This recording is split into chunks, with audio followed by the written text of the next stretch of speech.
성경의 우리의 가르침을 자세히 보면 뿌리 내린 그런 깊이 있는 교회는 어떠한 교회인가 우리가 좀 고민할 필요가 있지 않나 싶습니다. 우리가 뿌리가 깊은 나무는 바람에 잘 흔들리지 아니한다라는 그 옛 성언들의 말이 있는 것처럼 우리의 교회도 결국에는 뿌리를 깊이 내릴 수 있어야 뿌리 내린 만큼 또 열매도 가득 맺을 수 있는 그런 진정으로 아름다운 교회가 되지 않겠습니까? 그러하기 위해서 우리가 뿌리 내린 교회, 쉽게 이야기하면 깊이 있는 교회가 어떠한가 우리는 좀 더 고민하며 그렇게 우리의 교회를 돌아보고 우리의 자신을 돌아볼 수 있는 오늘의 말씀이 되면 좋겠습니다. 깊이 있는 교회다라는 말은 다른 말로 하면 어떤 말이 되겠습니까? 경건한 사람들이 많은 곳이죠. 그러면 경건한 사람들이 많이 있는 곳이다. 경건한 사람들은 바로 성도를 이야기하기도 하죠. 그러면 그 경건한 사람들 중에 청년들이 많아야 될까요? 어른들이 많아야 될까요? 뿌리를 깊이 내리기 때문에 당연히 먼저는 앞선 세대가 되신 우리 경건한 어른들이 많은 교회가 결국에는 깊이 있는 교회가 될 수 있다라고 생각합니다. 그래서 그 경건한 어른은 또 다른 말로 하면 깊이 있는 성도다라고도 이야기할 수 있겠죠. 그런데 이런 성화의 열매를 맺어가는 성숙한 성도들이 많은 교회야말로 웬만한 어떤 일들에 잘 흔들리지 않고 그렇게 잘 나아갈 수 있는, 주를 위해서 살아갈 수 있는 그런 교회가 될 것입니다. 그런데 요즘에 보면 그런 교회가 생각보다는 좀 많지 않다. 우리의 교회도 50년 이상의 역사를 이야기하고 제가 전에 있었던 교회도 60년, 70년, 어떤 교회는 또 제가 아는 교회는 대구 지역에도 한 100년 가까이 되는 그런 역사를 자랑하는 교회들도 있습니다. 그러나 역사는 자랑하는데 그 뿌리는 어떠한가 살펴보면 실제는 그 뿌리가 별로 깊지 않다라는 사실을 알 수 있는 안타까움들이 있습니다. 그만큼 깊이 있는 교회가 적다라고 이야기하는 것은 다른 말로 하면 교회 안에 진정한 회심이 잘 그렇게 일어나고 있지 않다라는 말도 될 수가 있다는 것이죠. 그러면 이런 회심이 자주 일어나지 않을 때 결국에는 성도들은 어떻게 될까요? 오늘 이야기하는 이 성화의 열매도 잘 맺어지기가 힘들다라는 것입니다. 회심이 뿌리에 해당한다면 열매는 어떤 의미에서는 성화라고 이야기할 수 있겠죠. 그러한 상호작용이 되는 이런 일들이 교회 안에 잘 선순환되고 이어질 때 교회가 건강해지는 것이고 교회가 아름답고 더욱더 풍성해질 수 있다라고 이야기할 수 있습니다. 오늘 그래서 이 오늘 말씀은 레위기 19장 2절의 말씀을 기초로 좀 더 살펴보려고 합니다. 여러분들 거룩해지는 것, 그것을 우리는 성화라고 하지 않습니까? 그리고 이 성화의 열매가 많은 것은 회심의 뿌리가 깊은 교회만이 그 성화의 열매를 많이 거둘 수 있죠. 그러하기에 레위기 19장 2절에 나오는 이 말씀, 너희는 거룩하라 이는 나 여호와 너희 하나님이 거룩함이다 라는 이 말씀이 바로 우리의 성화의 말씀의 기초가 될 수 있습니다.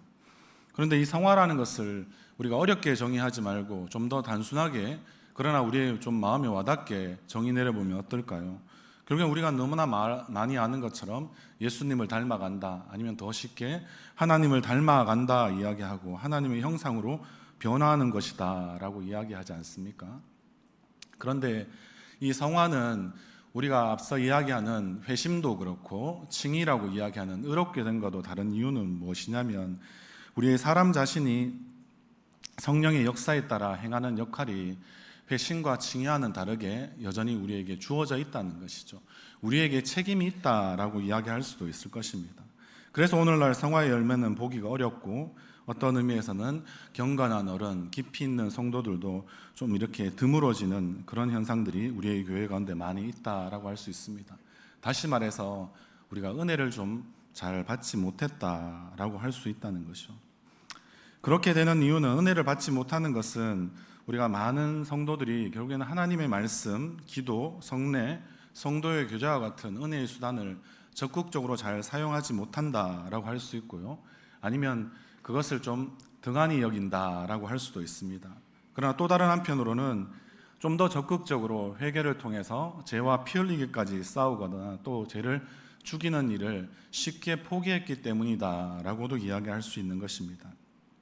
그러나 이것은 제가 이러한 것들을 편하게 말씀드릴 수 없는 이유는 이것이 단순히 성도들 개인의 책임으로만 돌리기는 어렵다라고 생각하기 때문에 그렇습니다. 왜 그렇습니까? 결국에는 강단에서 우리가 지금도 제가 전해드리는 이 말씀이 하나님의 영광을 생각보다 잘 드러내지 못하는데 더욱더 책임이 있지 않나라는 생각을 이 말씀을 준비하면서 들었기 때문에 그렇습니다.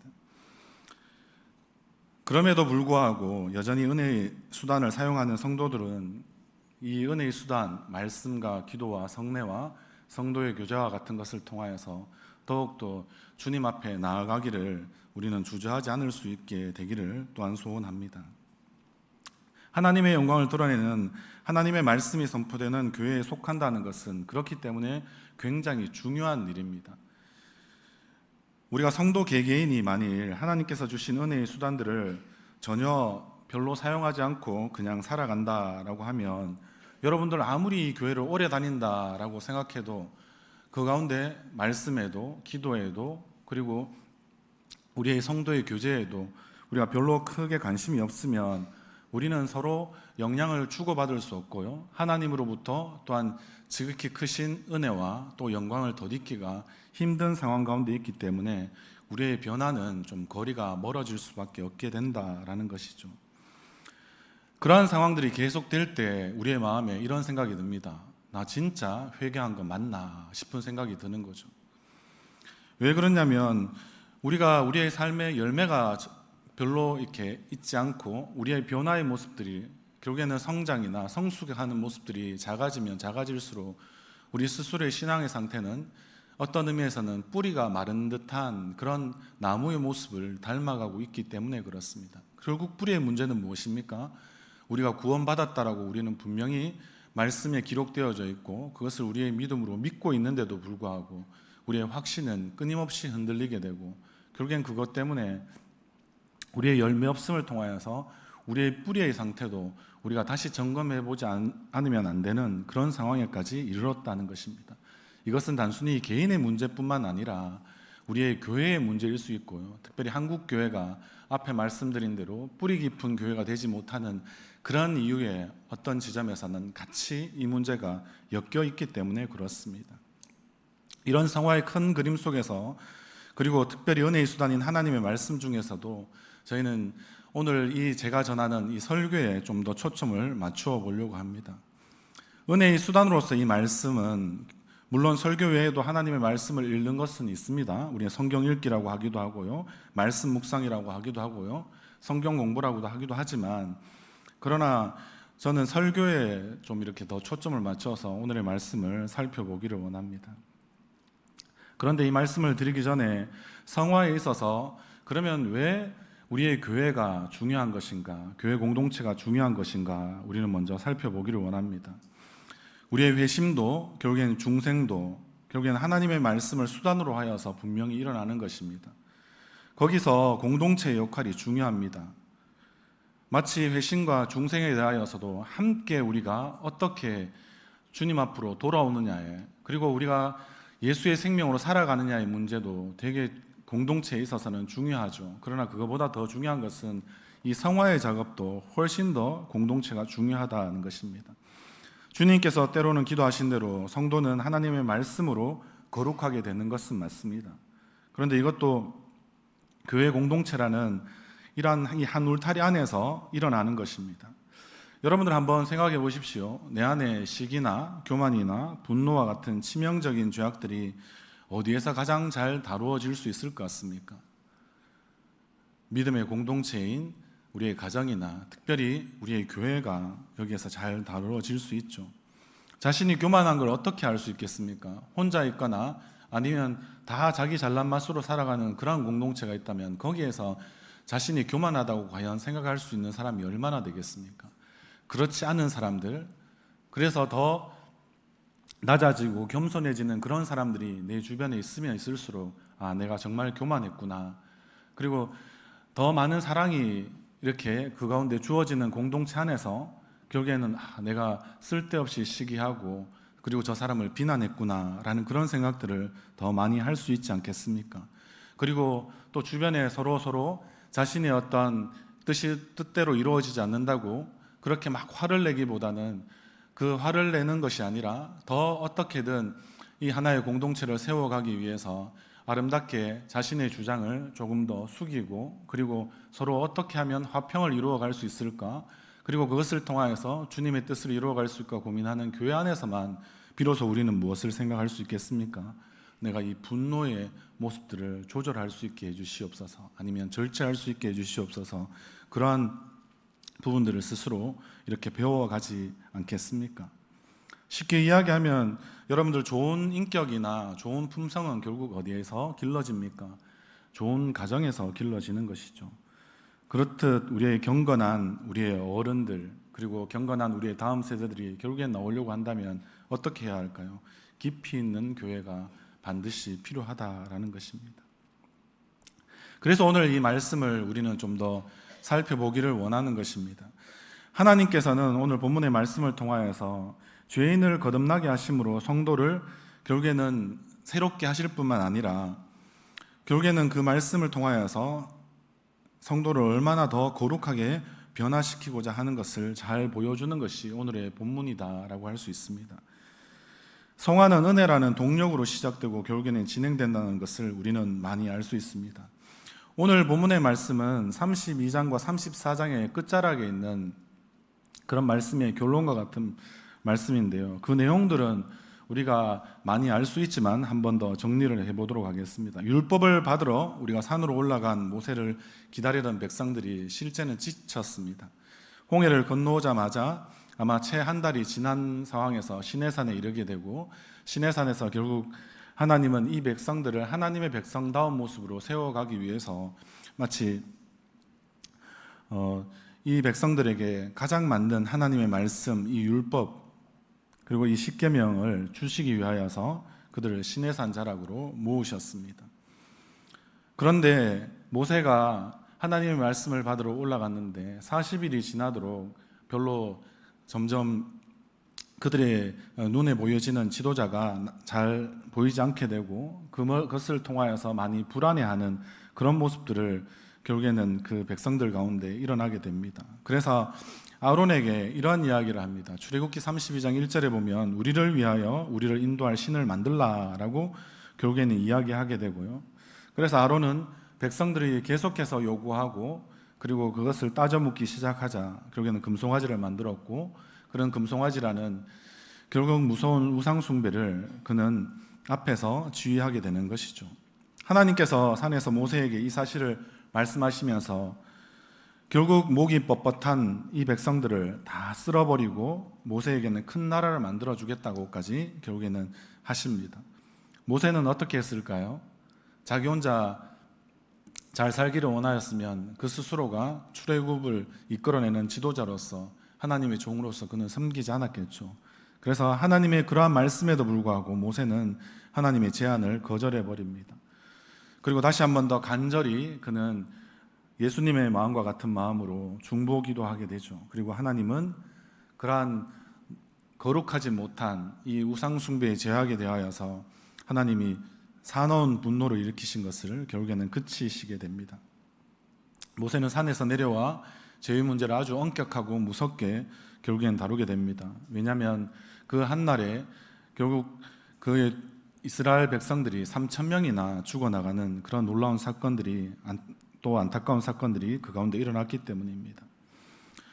결국에는 그것을 통하여서 하나님께서는 이제 거룩하지 않은 백성은 멸할 수밖에 없고 함께 가지 않으시고, 그리고 대신 이제 천사를 보내서 가나안 땅에 들어가겠다고까지 말씀하시기도 합니다. 그러나 모세는 또 이것도 하나님 앞에 다시 한 번 더 한 걸음 더 나아가서 기도하기 시작하죠. 모세의 기도는 결국 하나님께서 함께 가시겠다고 약속하시고, 심지어 결국에는 모세가 주의 영광을 내게 보여달라고 한 기도에도 응답하시는 모습을 지금 보여줍니다. 하나님께서는 모세를 다시 산으로 오라 하시고, 결국에는 모세를 반석의 틈에 이렇게 숨겨두시고, 하나님이 모세를 지나가실 때 하나님의 등을 보여주시는 그러한 일들을 그 가운데 하게 됩니다. 이러한 모든 일련의 사건들을 보면 하나님은 자신의 그 거룩한 이름과 그의 성품을 이 이스라엘 백성들과 특별히 지도자된 모세에게 분명히 나타내신 사건이기도 합니다. 그런데 놀라운 것은 우리가 이렇게 결국 하나님의 영광을 보게 되고 40일을 밤낮으로 그렇게 그 산에서 보낸 모세가 이제 내려올 때 신비한 현상이 일어났다라는 것입니다. 모세의 얼굴에 하나님의 영광을 지금 반사하는 그러한 빛이 나게 되었다는 것입니다. 이 빛 때문에 두려워서 결국에는 아론과 백성들은 모세의 얼굴을 지금 볼 수 없었다라는 이야기이죠. 여러분들 이런 이야기를 들으니까 어떻습니까? 요즘에도 이런 일이 있나 싶죠. 아니면 우리 기독교 역사에서 이와 비슷한 굳이 광채, 빛이라고 이야기하면 그것도 예수님이나 어떤 또 다른 유명한 그런 선지자나 그런 사람들이나 아니면 성인이나 하는 사람들에게만 그려지는 그런, 여러분들 혹시 그 성화라고 하는 그런 그림에서 여러분들 그 빛을 본 적이 있습니까? 실제는 그 사람들의 얼굴에만 이렇게 빙그르하게 이렇게 도는 그런 동그라미와 같이 그려져 있는 그런 것이 성화라는 그림에 그려져 있는 부분들인데요. 마치 그러한 일들이 지금 성경에서 실제로 모세에게는 하나님의 영광을 보게 되고 하나님과 그 교제하고 말씀을 듣고 또 말씀대로 행하는 가운데 그에게는 그러한 일이 실제적으로 일어났다라는 것이죠. 이것을 통해서 우리는 두 가지 교훈을 얻을 수 있습니다. 첫째는 하나님의 영광을 우리가 본다면 어떻습니까? 그 영광의 빛, 그 광채가 빛나도록 결국에는 하나님을 닮아가는 일들이 벌어질 수 있다라는 것이죠. 둘째는 어떻습니까? 금송아지를 섬긴 일로 하나님을 두려워하던 아론과 지금 백성들은 모세의 얼굴에 비친 하나님의 영광의 빛비침이죠. 하나님의 영광을 직접 보지도 않고 그냥 모세의 얼굴에 있는 그 광채조차도 그들은 보기를 두려워했다라는 사실입니다. 이러한 두 요점은 성화와 관련하여서 매우 중요한 교훈이 될 수 있는데요. 우리 고린도후서 3장 18절의 말씀, 우리가 이 말씀을 한번 찾아서 같이 한번 읽어보도록 하겠습니다. 고린도후서입니다. 3장 18절의 말씀 우리가 같이 함께 합독할 수 있도록 하겠습니다. 제가 가지고 있는 신약 성경은 289면입니다. 고린도서 우리 3장 18절의 말씀 같이 읽겠습니다. 시작. 우리가 다 수건을 벗은 얼굴로 거울을 보는 것 같이 주의 영광을 보매 그와 같은 형상으로 변화하여 영광에서 영광에 이르니 곧 주의 영으로 말미암음이니라. 아멘. 실제 고린도후서 지금 3장의 말씀은 오늘 우리가 지금 본문으로 삼고 있는 본문을 포함한 출애굽기 32장과 34장의 말씀 전체에 대한 사도 바울의 해석이자 또 놀라운 풀이이기도 합니다. 이것은 결국 무엇을 말하겠습니까? 이것이 바로 우리의 성화의 기초가 되어진다라는 것을 지금 말해주는 것이기 때문에 그렇습니다. 한번 보십시오. 결국에는 하나님의 영광을 부분적으로라도 보았던 이 모세가 그는 그 얼굴에서 지금 광채가 났습니다. 이것을 바로 신약에 있는 우리와 같은 성도들에게 그것을 지금 적용하는 것이죠. 수건이 벗어진다는 것은 다시 거듭나는 것을 말하는 것이죠. 중생이죠. 그러한 이 중생한 성도들은 계속해서 주의 영광을 봄으로써 결국에는 어떻게 됩니까? 주의 형상으로 변화하게 되어 간다라는 말씀입니다. 바로 성화를 말하는 것이고 성화의 가장 중요한 것은 주의 영광을 보는 것입니다. 여러분들, 우리가 웨스트민스터 신앙 고백서 안에 있는 그것을 줄여낸 우리는 웨스트민스터 소요리 문답을 우리는 다 공부했습니다. 언제 했습니까? 우리가 학습과 세례 문답을 받을 때 다 공부한 것입니다. 그것의 가장 일문이 어떤 것인지 아십니까? 사람의 제일 된 목적은 무엇입니까? 라고 묻습니다. 여러분들 그 답을 하실 수 있으십니까? 다 안 배우셨는 모양이죠. 맞죠? 앞에서 잘 가르치지 못했기 때문에 그런 것 같습니다. 사람의 제일 된 목적은 무엇입니까? 하나님의, 크게 이야기해 보십시오. 하나님의 영광을 위하여 우리는 살아야 되고요. 그리고 그분을 영원토록 즐거워하는 것이다 라고 우리는 배웠습니다. 일문일답은 결국 웨스트민스터 신앙고백서의 가장 기초가 되는 것이겠죠.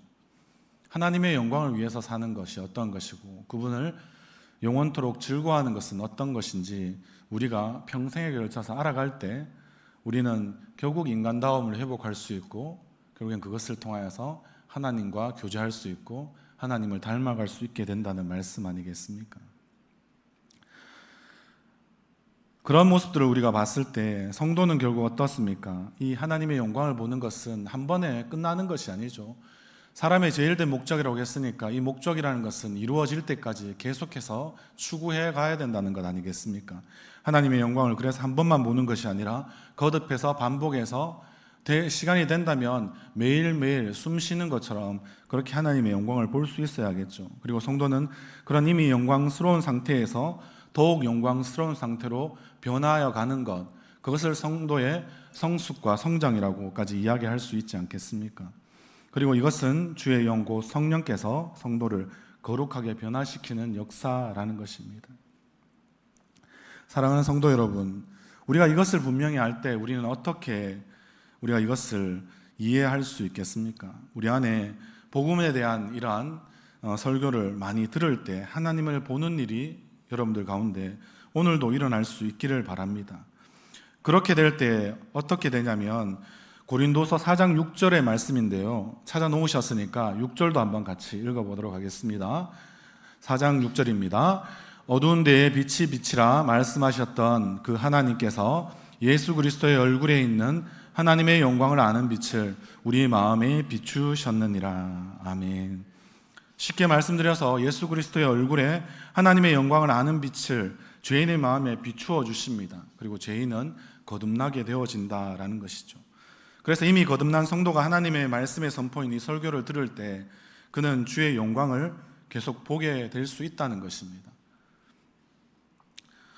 그렇게 될 때 우리 안에 주와 같은 그러한 형상으로 결국에는 변화된다는 것입니다. 그래서 주의 영광을 본다, 이 말은 어렵지 않습니까? 사람의 제일 큰 목적은 하나님의 영광을 위해서 산다는데 하나님도 모르는데 내가 영광을 어떻게 알겠느냐, 이렇게 지금 생각하시는 분도 많이 있지 않습니까? 그렇지만 우리가 이 하나님의 영광, 주의 영광을 본다는 것은 결국에는 은혜 받는다라는 말입니다. 은혜 받는다. 이것이야말로 진정한 은혜 받는다는 말에 모든 것을 다 말해주는 것과 같지 않겠습니까? 한번 생각해 보십시오. 우리는 설교를 들을 때 여러분들 듣기에 그냥 좋은 말씀이구나, 위로가 되구나, 괜찮아, 가슴이 좀 뭉클해지는 걸, 눈물이 조금 나는 걸, 이렇게 우리가 생각하는 그것만을 말하는 것이 아니라는 것이죠. 그 말씀을 들을 때 주님은 얼마나 무한히 크신 분이시고 그리고 영원히 불변하는 영광의 하나님이신지를 내가 비로소 조금씩 깨닫는 마음이 내 안에 샘솟듯 일어난다는 것입니다. 그리고 그 앞에서 나라는 존재가 얼마나 먼지와 티끌에 불과한 것인지를 아는 것이죠. 그렇게 되면 평상시에는 내가 조금만 힘들고 내가 조금만 어려워도 그러면 하나님 나 왜 사랑하시지 않는 거지?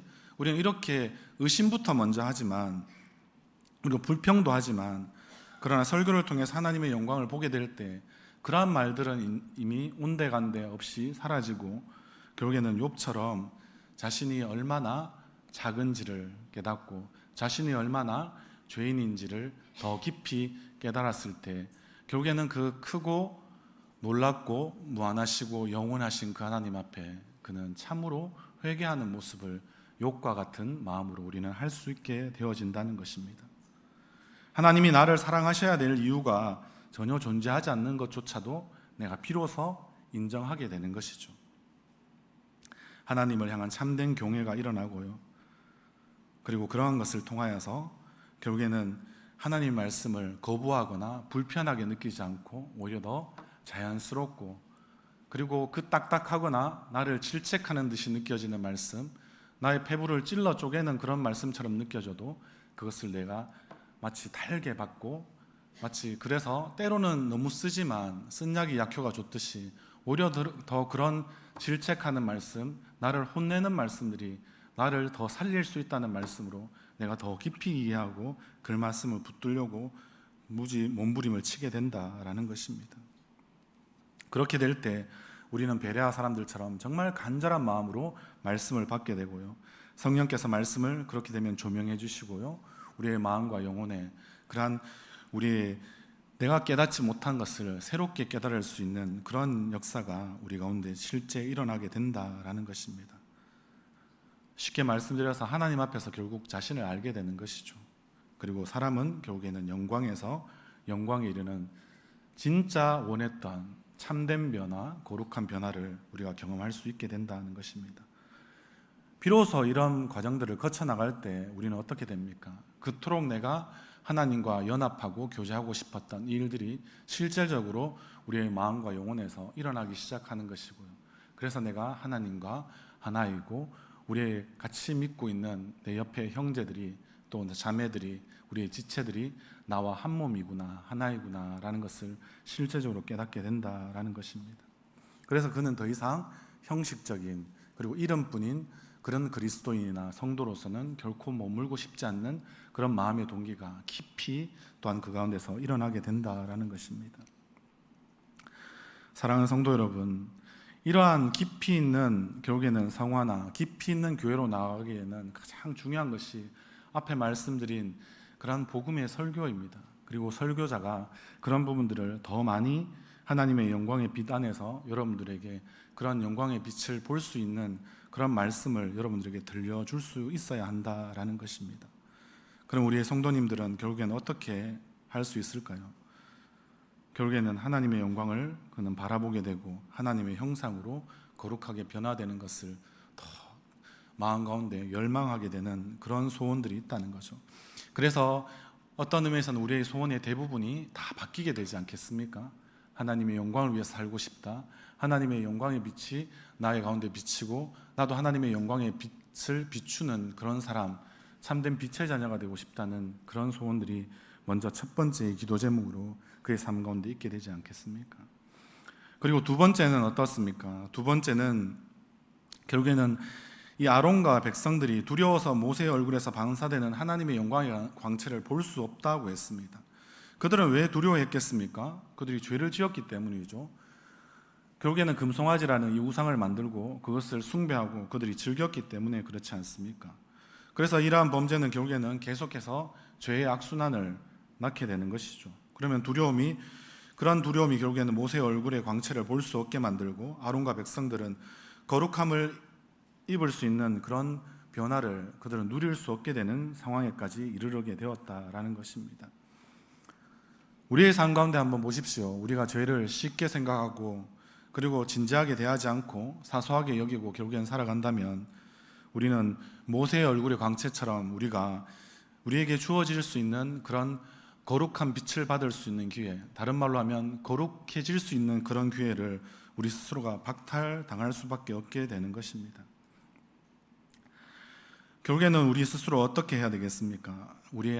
주님께서 우리에게 주시는 오늘의 말씀도 내가 그것을 자꾸 변형시켜서 나의 불편한 심정을 좀 더 들어주기 위해서 우리의 감정을 좀 더 편하게 해주기 위해서 결국에는 이 말씀을 조금 더 다르게 편리하게 자꾸 해석해버리거나 그런 느낌 정도로만 받아들이려고 하는 그런 자세를 우리 가운데 없앨 때 결국에는 우리 스스로는 진짜 영광에서 영광에 이르는 그런 참된 변화, 그런 성숙한 변화, 그런 거룩한 변화가 우리 가운데 일어날 수 있게 된다라는 것입니다. 여러분들 그렇지만 어떻습니까? 우리의 삶 가운데 말씀을 받았지만 말씀으로 하나님의 영광을 보았다, 다른 말로 해서 은혜를 받았다라는 사람은 더욱더 하나님의 말씀을 향하여서 그리고 은혜를 더 사모하게 되지만 그렇지 못할 때 은혜 받지 못한 사람들은 어떻습니까? 하나님의 영광을 보지 못하게 되고 결국엔 그 사람은 은혜를 결국엔 갈망하지 않게 됩니다. 그러면 점점 그는 은혜 없이도 잘 살아가는 자기 모습에 만족하고 계속해서 죄와 더불어서 그냥 살아가는 삶이 그에게는 계속해서 있을 뿐입니다. 그러면 그런 죄를 가진 채로 여전히 죄를 해결하지 못한 채로 교회를 수십 년도 결국에는 다닐 수 있게 된다는 것입니다. 매주 교회에 출석한다고 해서 다른 말로 말씀드리면 은혜를 받지 못할 수도 있다라는 것입니다. 그러면 우리 히브리서 12장 14절의 말씀인데 제가 한번 읽어드리겠습니다. 모든 사랑과 더불어 화평함과 거룩함을 따르라. 이것이 없이는 아무도 주를 보지 못하리라. 아멘. 거룩한 사람, 결국에는 그 거룩함으로 화평한 사람, 그 사람만이 주를 본다라는 것입니다. 사랑하는 성도 여러분, 우리에게 거룩함과 여러분들은 화평함이 얼마나 소중한지를 여러분들 알고 있습니까? 그래서 우리가 거룩한 성도가 되었을 때 우리가 하나됨으로 화평하지 못하다면 우리 안에서 주를 보는 일들이 점점 더 줄어들게 된다라는 말씀이죠. 그래서 우리 스스로는 그러한 거룩과 화평을 날마다 우리의 삶 가운데 추구할 수 있는 곳, 그것이 바로 하나님이 우리에게 마치 은혜를 선물로 그렇게 구원과 함께 주셨듯이 우리의 교회도 선물로 주신 것입니다. 우리 혼자 그냥 너 혼자 거룩함을 추구해봐, 너 혼자 그냥 이 화평을 추구해봐 라고 우리를 버려두지 아니하시고 그리스도의 몸된 교회로 우리를 부르시고 화평함을 추구하는 가운데 우리가 더욱더 하나됨으로 거룩해질 수 있도록 우리에게 교회를 주신 것입니다. 그러하기에 여러분들 교회에 나오는 것은 중요합니다. 그리고 교회에 나왔을 때 말씀을 듣는 것은 훨씬 더 중요한 것입니다. 그러하기에 여러분들 이제는 우리 안에 그러한 모습들이 일어나면 좋겠습니다. 거룩에 대한 열망이 일어났으면 좋겠습니다. 그리고 나 혼자만 거룩해지지 말고 우리가 서로 손을 맞잡은 우리 옆에 있는 형제와 자매와 우리 성도님들도 서로 그렇게 맞잡은 손 가운데 우리가 거룩해지기를 열망할 수 있는 그런 거룩한 손의 역사가 우리 가운데 있으면 좋겠습니다. 그것을 통하여서 우리가 더 하나됨으로 그렇게 이 거룩을 열망할 때 우리는 결국 주님이 어떠하신가, 주님의 영광을 우리는 볼 수 있게 된다라는 것입니다.